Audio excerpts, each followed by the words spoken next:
Sejak lahirnya, tanah ini telah melahirkan berjuta kisah, miliaran peristiwa, serta triliunan jejak.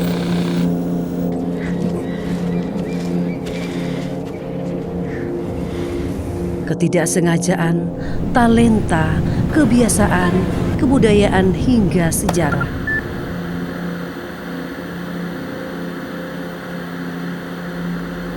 Di antara kiasan makna itu, kita hadir dengan peluh keringat yang membasahi. Terlihat tak adil, ada yang berat bertahan di tengah terpaan kehidupan.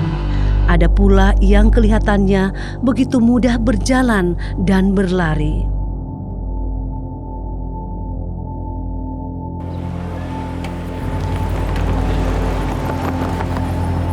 Satu sisi, padahal ada banyak sisi yang tidak pernah kita coba rasakan, atau mungkin tak pernah kita mau coba rasakan, bahkan tidak pernah tahu menahu tentang itu.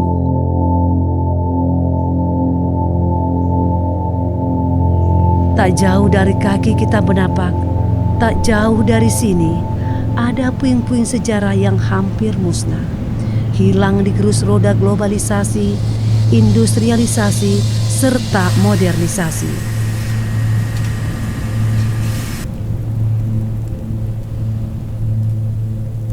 Karya yang pernah menjadi sejarah, mengukir nama, tak berhenti di gerbang, namun keluar gerbang kancah pasar internasional.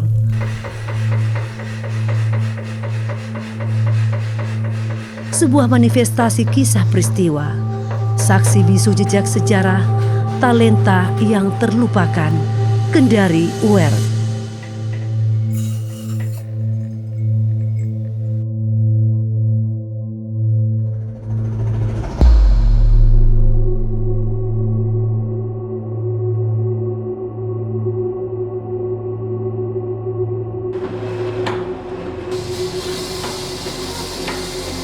Sejak industrialisasi masuk ke Indonesia sekitar pertengahan tahun 1980-an, transformasi struktur perekonomian dari pertanian menuju industri. Pangsa lapangan kerja di sektor pertanian terus menurun. Berbanding terbalik dengan itu, pangsa lapangan kerja di sektor manufaktur dan jasa meningkat secara bersamaan. Industrialisasi diikuti dengan modernisme serta globalisasi yang turut serta menyerempet konsumerisme. Perlahan gaya hidup, taraf hidup kita berubah. Standarisasi, selera, dan kegemaran semuanya bergeser. Tanpa kita sadari, gelombang ini membawa arah dan dampak yang begitu signifikan, termasuk kepada pelaku usaha di taraf rendah yang memanfaatkan peralatan tradisional. Semuanya bergantung pada kinerja manual, pembakaran otot, serta ketelitian. Semuanya perlahan tersingkirkan, semuanya perlahan digerus, semuanya perlahan berganti. Tergantikan oleh mesin-mesin yang bisa mencetak barang-barang yang serupa secara masif. Mesin-mesin yang mengurangi lapangan kerja, mesin-mesin yang bisa dioperasikan oleh 1 atau 2 orang.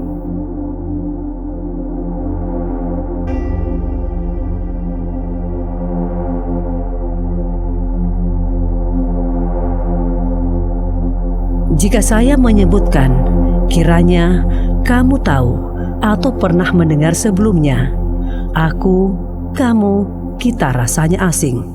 Jadi Kendari UER itu berasal dari bahasa Belanda. Kendari sebuah nama istilah wilayah atau kota, ya. Terus UER itu adalah karya.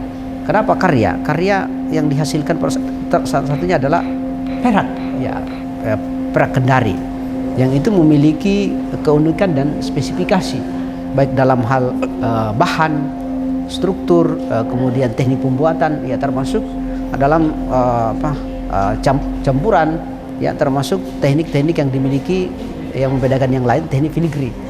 Kendari wear itu yang dibuat seperti sarang laba-laba, ya. Terus ada crescent, terus ada bros, perhiasan-perhiasan wanita. Ya, makanya salah satu yang paling menarik ini, Ratu Belanda itu tertarik dengan bros, makanya dia beli, ya. Karena teknik kehalusannya, kemudian keindahan warna, kemudian keserasian, kemudian ya, kalau kita lihat kawat-kawat atau benang-benang yang dihubungkan itu sangat indah, ya, memiliki nilai seni yang sangat tinggi.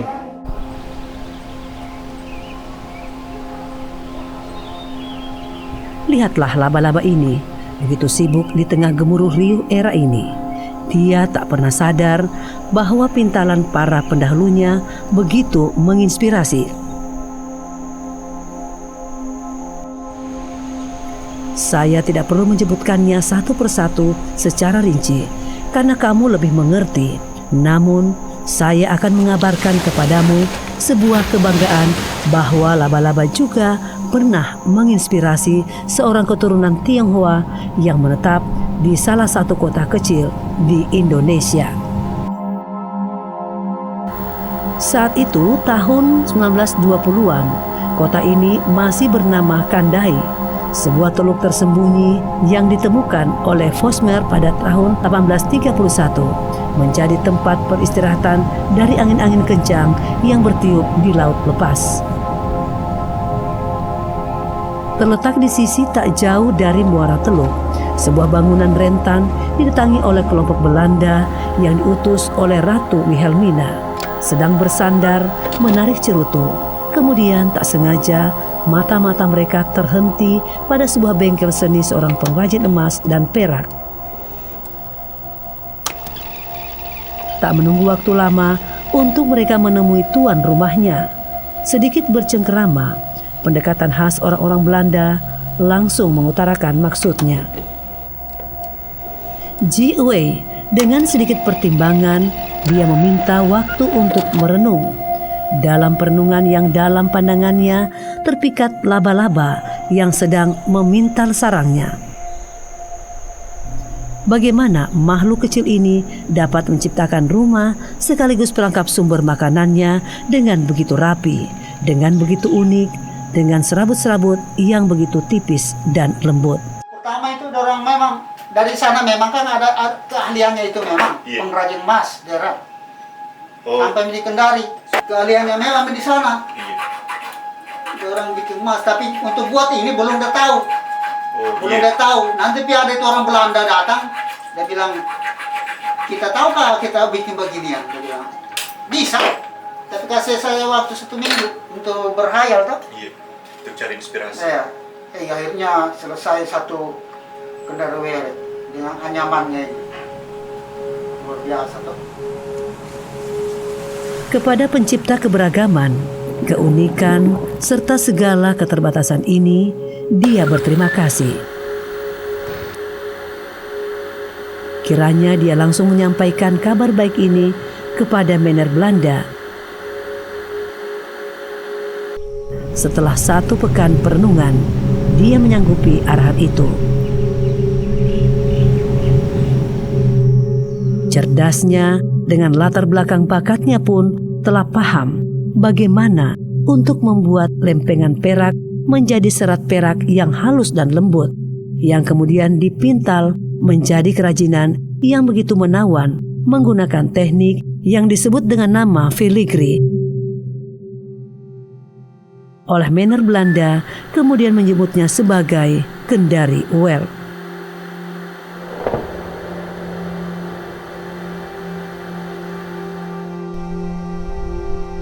Bak Durian runtuh, Ji Wei tak pernah bermimpi akan mendapatkan semua ini.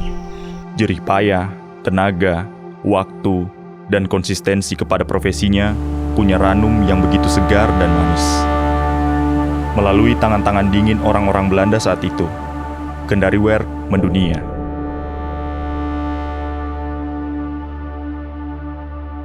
Keputusan pemerintah Hindia Belanda untuk mengirimkan Kendaruwerk ke pameran Gerbers di Amsterdam pada tahun 1926 membuat karya ini mendapatkan penghargaan yang kian membuat Kendaruwerk dikenal oleh dunia. Dari sisi teluk yang terpencil namun tenang menuju istana-istana megah di Eropa. Miniatur kereta kencana yang ditarik oleh 4 kuda diukir langsung untuk memenuhi pesanan Ratu Elizabeth II dari Inggris, serta nampan kue untuk Ratu Wilhelmina. Rezeki memang kadangkala datang dari jalan yang tak pernah kita sangka. Yang bisa kita lakukan adalah terus berusaha dan telaten terhadap apa yang kita kerjakan. Layaknya Ji Awei yang tekun memetik dan memakan ranum dari ketelatenannya. Kendaruwerk kian tersohor, termasyhur ke negeri orang. Pesanan demi pesanan terus masuk, hingga akhirnya Ji Awei memutuskan untuk mendatangkan teman-teman pengrajinnya dari Tiongkok untuk datang membantu mengerjakan pesanan-pesanan itu. Jadi ini guru besar namanya Awei. Sekitar 10 orang pertama dia rekrut pekerja. Tiba-tiba job ada terus, tidak mampu, kewalahan job terima. Dia pulang ke Cina ceritanya. Dia pulang ke Cina ambil orang bekerja ceritanya. Nah, itu. Nah, ini dia tokonya Kendaruwerk. Roda perekonomian berputar sangat cepat. Saya merasa kita semua setuju bahwa satu hal akan terus membawa sisi negatif dan juga positif. Bak kutub utara dan selatan yang terus berpasangan. Setiap makhluk juga berpasangan. 1945, kemerdekaan Indonesia yang berhasil memulangkan penduduk Hindia Belanda menjadi sebuah kabar gembira para pendiri bangsa saat itu. Tetapi, tidak semua rakyat bergembira dengan itu.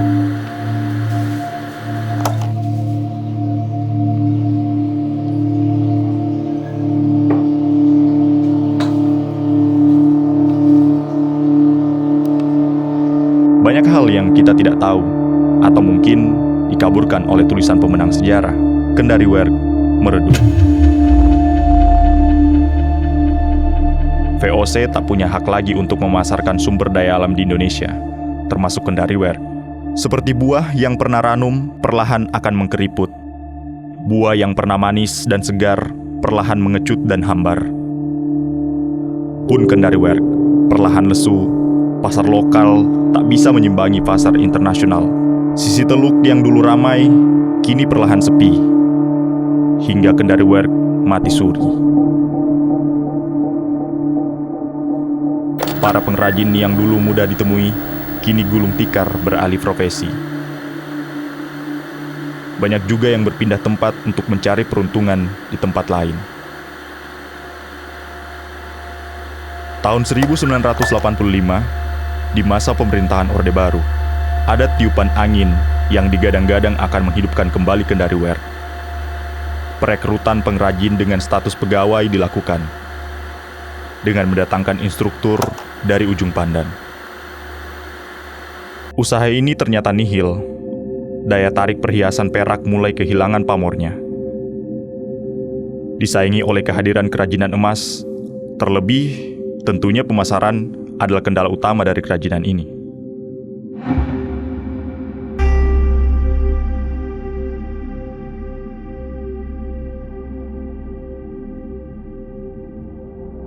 Buah jatuh tak jauh dari pohonnya. Layaknya peribahasa itu bisa kita aminkan bersama, meski tidak selalu tepat. Kendaruwerk kini diwarisi ke keturunan ketiga. Kami menyusuri jejak sejarah yang mati suri. Ada keraguan menyebutnya sebagai mati suri, bahwasannya kami tidak pernah tahu apakah Kendaruwerk akan hidup kembali, terbangun dari tidur panjangnya. Rasa penasaran yang teramat sangat menggugah kami untuk menyusuri jejak Kendaruwerk, mencatat dan mendokumentasikan.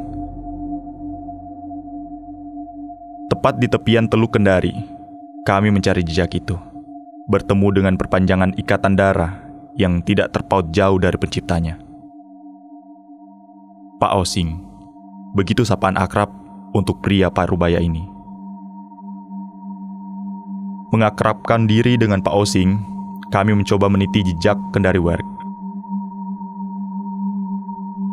Menariknya, kisah yang disampaikannya berbeda di banyak sisi, dari literatur serta artikel yang ada. Informasi yang bagi kami lebih akurat dibandingkan dengan literatur-literatur yang ada. Bak cerita pengantar tidur, kisah yang disampaikan Pak Osing adalah kisah yang dia dan keluarganya sendiri alami. Kami tidak ingin ada pengaburan sejarah, maka dengan bekal cerita itu pula narasi-narasi yang dibangun di dalam film dokumenter ini. Melihat langsung karya realisasi dari perenungan Ji Awei yang tersimpan dan terawat di dalam laci legend meja di dalam bengkel seni tua itu. Pak Osing tanpa ragu memperlihatkan puing-puing sejarah itu, menunjukkan keunikan dari Kendari Werk. Siapa yang sangka, warisan masa otak yang lebih besar dari nenek moyang menjadikan manusia selalu unggul dalam banyak hal dari genus lainnya. Dari seujung jari perak ini perlahan dibakar.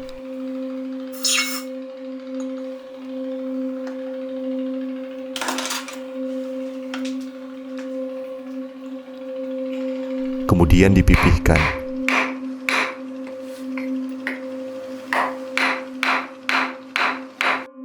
Ditarik perlahan melalui lubang-lubang kecil tembaga saksi bisu dari perjalanan Kendari Werk. Saat perak mendingin, dipanasi kembali kemudian ditarik lagi. Begitu seterusnya, sampai semua lubang pada tembaga-tembaga cetakan telah dilewati.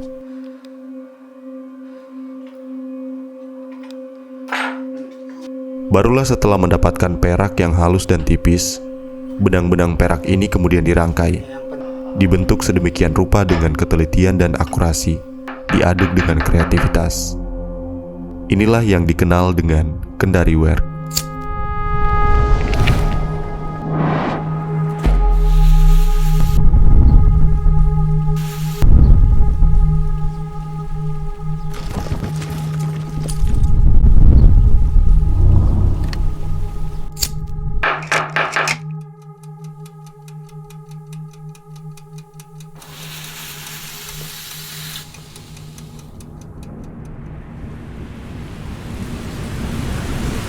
Begitulah seni yang begitu mahal ini.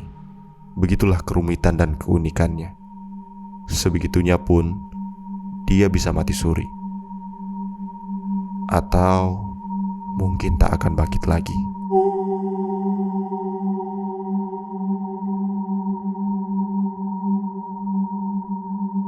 Rasanya kita semua tak dapat menghindari dosa. Rasanya kita semua mau tak mau menyepakati itu. Namun semua terbuka untuk memaafkan. Entah itu butuh penawar, sesuatu, ruang, waktu, atau mungkin ruang dan waktu. Bukankah Sang Maha Agung itu Maha Pemaaf? Bekerja Kendari Werk sebenarnya itu harus dibarengi dengan jiwa, dengan rasa. Jiwa seni. Rasa dan jiwa. Iya. Kalau kita tidak barengi rasa dan jiwa itu, hasilnya nanti juga tidak sehalus. Jadi nanti impian saya itu membuat Kendari Werk, sekian-sekian desain kita ekspos, kita bawa keluar. Dulu tahun 80-an 90-an itu job kita kewalahan terima job. Kami kewalahan terima job, membuat rawan, membuat selain Kendari Werk kami juga terima ya teman. Setelah masuk masuk di 2000 sampai sekarang sudah sepi. Tidak ada seperti dulu lagi. Hampir punah ya Pak. Hampir punah karena didominasi dengan barang-barang imitasi dari luar. Iya. Yang modelnya lebih cantik dari emas itu yang bikin jatuh kita. Bagaimana bisa kita begitu saja tak memperdulikan atau bahkan sedikit saja melirik ke masa lalu, melihat bahkan tak ayal harus mengangkat dan menyejahterakan. Jujur aja modal paling tidak terlalu banyak, paling antara 50 dan 100 juta. Kalau bisa Kendari Werk itu jangan mandek, jangan mati sampai di sini. Kalau dia bisa itu dia berlanjut terus sampai generasi-generasi akan datang. Iya. Ketika kita sudah tidak mampu lagi bekerja, ada generasi yang melanjutkan. Saya bisa mengalurkan ilmu ini kepada mereka. Iya. Dan yang utama itu tadi itu loh, kekuatan modal yang utama. Dia tidak selamanya abadi itu hal-hal kita pakai. Sesuatu waktu dia pasti ada pergantian-pergantian terus. Jadi saya sangat merindukan kalau ada generasi-generasi yang bukan dari keturunan saya yang mau pelajari saya jari. Itu kelanjutan karya seni yang dasar yang legendaris ini. Dan satu impian saya sebenarnya, saya ingin ada generasi yang bisa melanjutkan karya-karya seni yang legendaris ini. Karena kemanapun namanya, walaupun kita berada di Solo, tetap Kendari Werik, bukan Solo Werik. Ketika kita berada di Bali, bukan Bali Werik, tapi Kendari Werik. Kita harus bangga, namanya kita sangat bangga menjadi warga negara Kendari. Kita punya apa? Kita punya koleksi yang sangat bersejarah. Kalau tidak bisa mengembalikan kejayaan masa itu, paling tidak kita tak pernah melupakan. Karena seburuk-buruknya generasi adalah yang melupakan, tak membaca sejarahnya.